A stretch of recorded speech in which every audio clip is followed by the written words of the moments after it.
bukan Pak Ahmad Sumitro, tapi Pak Sunardi ini. Nah, apakah itu benar? Kapan dokumen ini diganti ya? Dan ini juga menimbulkan pertanyaan besar terkait integritas dari UGM itu sendiri.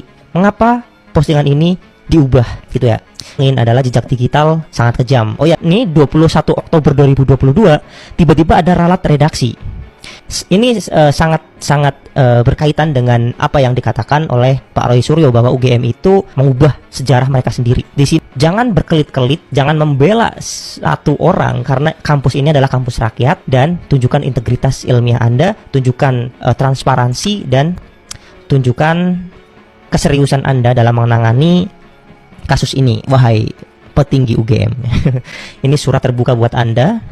Artinya UGM mengubah hal tersebut demi menyesuaikan dengan ijazah Pak Jokowi. Yang jelas UGM mengubah itu setelah ribut-ribut ijazah ini. Setelah ribut-ribut ijazah Pak Jokowi. UGM merubah sejarah Pak Ahmad Sumitro gitu ya. Ya, kita bisa lihat di sini itu UGM, website UGM dengan ada versi bahasa Indonesia dan bahasa Inggris. Kita searching aja Pak Ahmad Sumitro ya. Oke. Di sini websitenya itu ada ralat redaksi. Di paragraf terakhir kalimat kedua yang menuju ke ini. Dalam karirnya pernah menjabat sebagai dekan Fakultas Kehutanan UGM selama 3 periode berturut dari 1977 sampai 1988, yang artinya di zamannya Pak Jokowi itu dekannya di ijazahnya Pak Jokowi itu dekannya salah. Ya, di sini di ijazahnya Pak Jokowi itu Profesor Dr. Sunardi Prawiratmojo. Ya, mungkin tulisannya mungkin salah saya ngucapinnya karena ini nggak terlalu jelas ya. Soalnya ini di websitenya orang. Ya, kita balik ke sini. Ada ralat redaksi di mana dikatakan yang benar dalam karirnya itu pernah menjabat sebagai dekan Fakultas Kehutanan UGM periode 1978, 79, 80, 81, 88, 88 sampai 91, dan 91 sampai 94. Bukan 3 periode berturut-turut, tapi ini ada 4 periode di sini. Ya, bodo amat itu berapa periode, yang penting di 1985 itu bukan Pak Ahmad Sumitro, tapi Pak Sunardi ini. Nah, apakah itu benar? Kapan dokumen ini diganti ya? Dan ini juga menimbulkan pertanyaan besar terkait integritas dari UGM itu sendiri. Mengapa postingan ini diubah gitu ya? Dan kapan postingan ini diubah? Kita bisa mengecek perubahan ini, ya istilah yang balik lagi dengan yang gua omongin adalah jejak digital sangat kejam. Oh ya, kita sebelum itu buka yang bagian Inggrisnya ya. Kita tambah di yang baru aja. Oke, ini ada error regex ya, nggak tahu kenapa. Di sini juga ada editorial corrections ya. Ya, istilahnya sama lah ya. The last paragraph reads, in his career, he's become dean of the Faculty of Forestry UGM for 3 consecutive period. Jadi di sini sama, nggak jauh beda dengan ralat redaksi di sini. Oke, kita lihat perubahannya. Kapan sih ini ditambahkan gitu ya? Di dalam internet kita bisa ngecek sebuah perubahan website menggunakan Wayback Machine, punyanya organisasi nirlaba Internet Archive. Ya, itu lokasinya ada di Amerika. Kalian bisa googling. Ini gue tunjukin. Internet Archive Wayback Machine ya. Nah, alat ini itu bisa untuk menunjukkan mesin waktu ya, zaman dahulu kala gitu, dari sebuah link website. Kita ambil aja link dari sini ya, UGM yang versi Indonesianya. Nah, di sini ada keterangan beberapa perubahan yang dilakukan oleh UGM itu sendiri, entah itu perubahan websitenya atau update-update dari websitenya atau beritanya. Nah, ini kita fokus kepada konten berita ya, bukan update dari websitenya. Kita ambil aja ini kita bisa cek ya untuk penulisannya 24 September 2009. Terus di Wayback Machine ini perubahan hanya terjadi pada tahun 2022 pada tanggal 10 Oktober, 12 Oktober, 21 Oktober, dan 29 Oktober. Ya, di sini gua mengingatkan di bulan Oktober ini adalah gugatan pertama dari Bambang Tri ya. Kita ambil aja di Oktober ini ya. 10 Oktober ini satu snapshot. Bentukannya masih seperti ini. Ini udah update ya. Udah update tampilan. Jadi ini adalah tampilan 2022 dari web archive. Di sini belum ada penambahan ralat ya. Mungkin karena belum ada keributan-keributan ijazah itu ya. Lalu kita bisa cek lagi. Ini kita cek dulu lagi aja yang 12 Oktober. 12 Oktober juga belum ada perubahan ralat. Dan kita bisa cek di 21 Oktober jam 21.46 ya. Jam 9 malam mau ke jam 10 sudah diberikan ralat redaksi. Artinya perubahan di website Bahasa Indonesia ini terjadi antara 10 Oktober 2022 sampai 21 Oktober 2022. Nah, perubahannya ada di range tanggal ini. Lalu kita cek link yang untuk versi bahasa Inggrisnya ya. Yang kata Pak Roy Suryo itu lupa untuk perubahannya. Jadi kita ingat-ingat dulu. Yang ini ada perubahan di 2022 Oktober ya. Bulan Oktober 2022. Nah, kita cek yang bagian Inggrisnya. Oke, bahasa Inggris itu sendiri ada perubahan di 2020, 2022, 2023, 2024 dan ya 2024 ya. Terakhir perubahan ada di 2024. Pertama kita cek yang 2020. Ada di September 2020. Oke.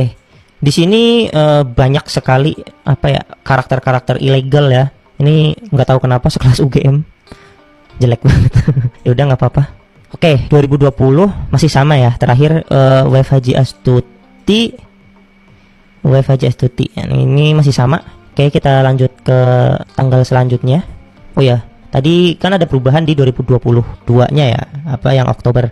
Nah, di November kita bisa cek 22 November 2022 versi bahasa Inggrisnya apakah ada perubahan. Dan terlihat ya, di sini belum ada ralat redaksi. Dan inilah yang disebutkan oleh Pak Roy Suryo. UGM itu lupa mengubah versi bahasa Inggrisnya. Yang tadi yang ralat redaksi ini adalah Oktober 2022, tetapi ini sudah November.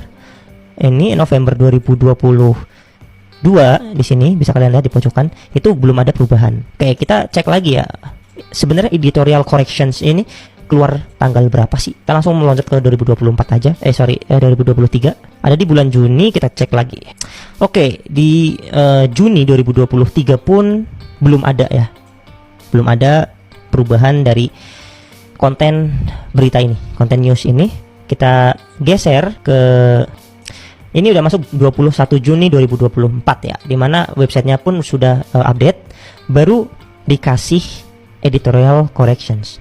Nah, editorial corrections ini terekam berubah tanggal 21 Juni 2024 ya. Berarti di sini ada ketidaksesuaian selama 2 tahun antara bahasa Inggris dan bahasa Indonesianya versi website UGM.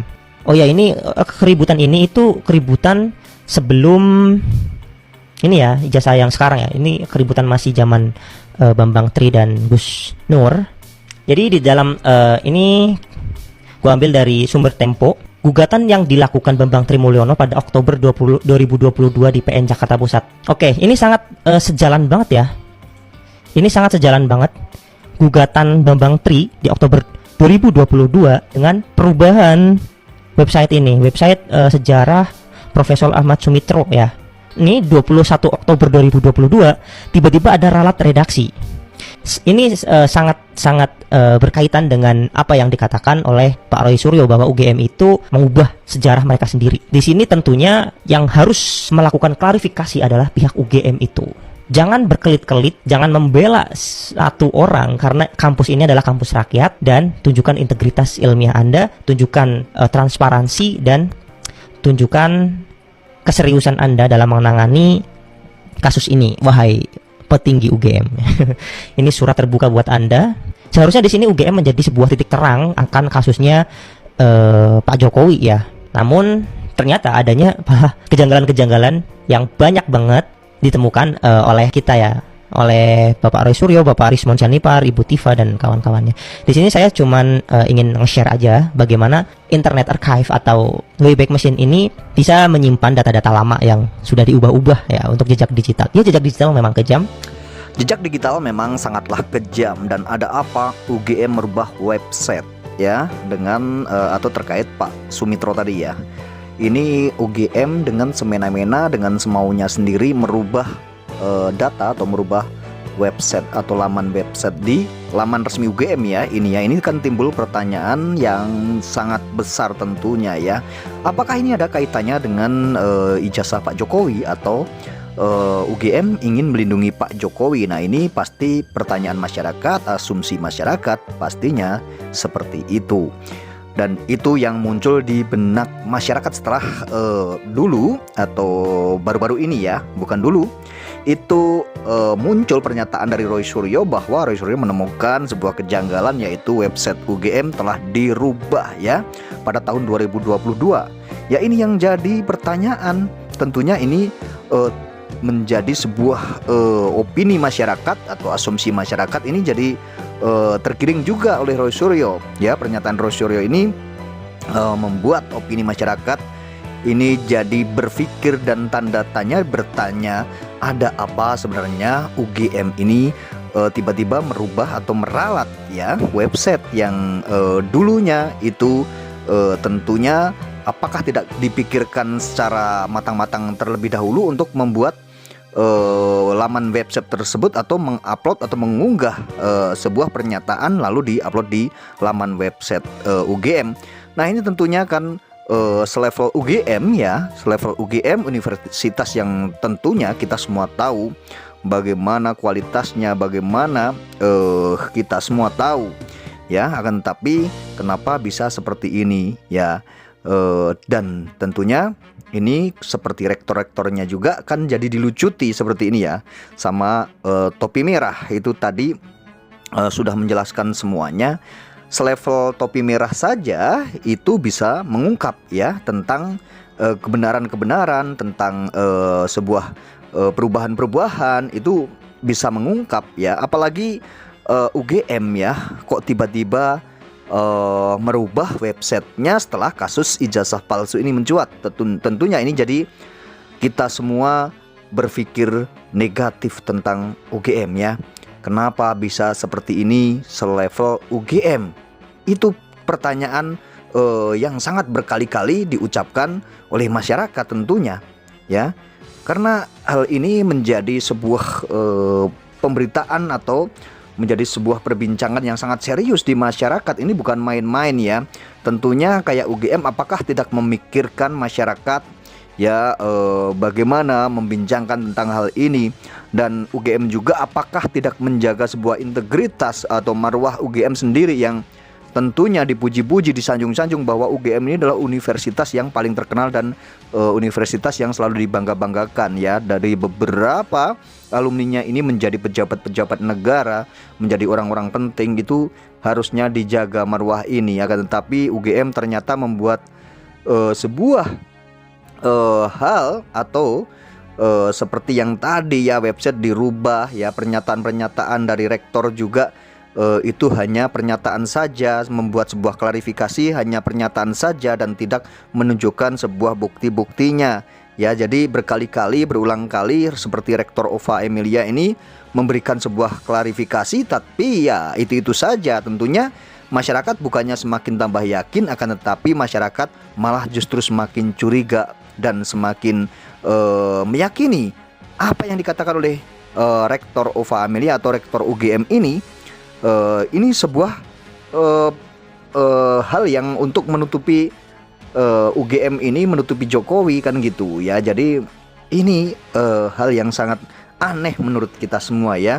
Seharusnya kayak UGM kan tidak seperti itu. UGM ini harusnya sebagai pendidik atau pembimbing Jokowi yang menjadikan Jokowi sebagai alumninya dan telah meluluskan Jokowi, seharusnya memberikan hal yang tentunya bisa meredakan masyarakat dari sebuah polemik-polemik yang kita bahas selama ini dalam beberapa bulan, yaitu tentang dugaan ijazah palsu.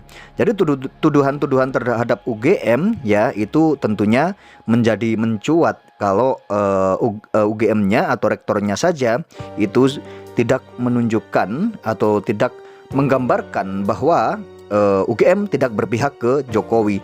Ini jadi berpikir masyarakat bahwa UGM ini apakah berpihak kepada Jokowi karena setiap memberikan sebuah klarifikasi tidak menunjukkan bukti, akan tetapi hanya sebuah narasi-narasi yang selalu dibangun, ya, narasi-narasi yang selalu diucapkan untuk meyakinkan masyarakat. Jadi masyarakat itu mungkin setelah Rektor UGM memberikan sebuah klarifikasi, mungkin pikiran Rektor UGM atau pikiran dari pihak UGM setelah kita atau setelah Rektor membuat klarifikasi, mungkin rakyat akan semakin percaya dengan apa yang dikatakan oleh Rektor UGM. Akan tetapi bahkan sebaliknya, yang dikatakan Rektor UGM, masyarakat malah semakin yakin bahwa ijazah Pak Jokowi ini palsu. Nah, itulah yang ada di masyarakat.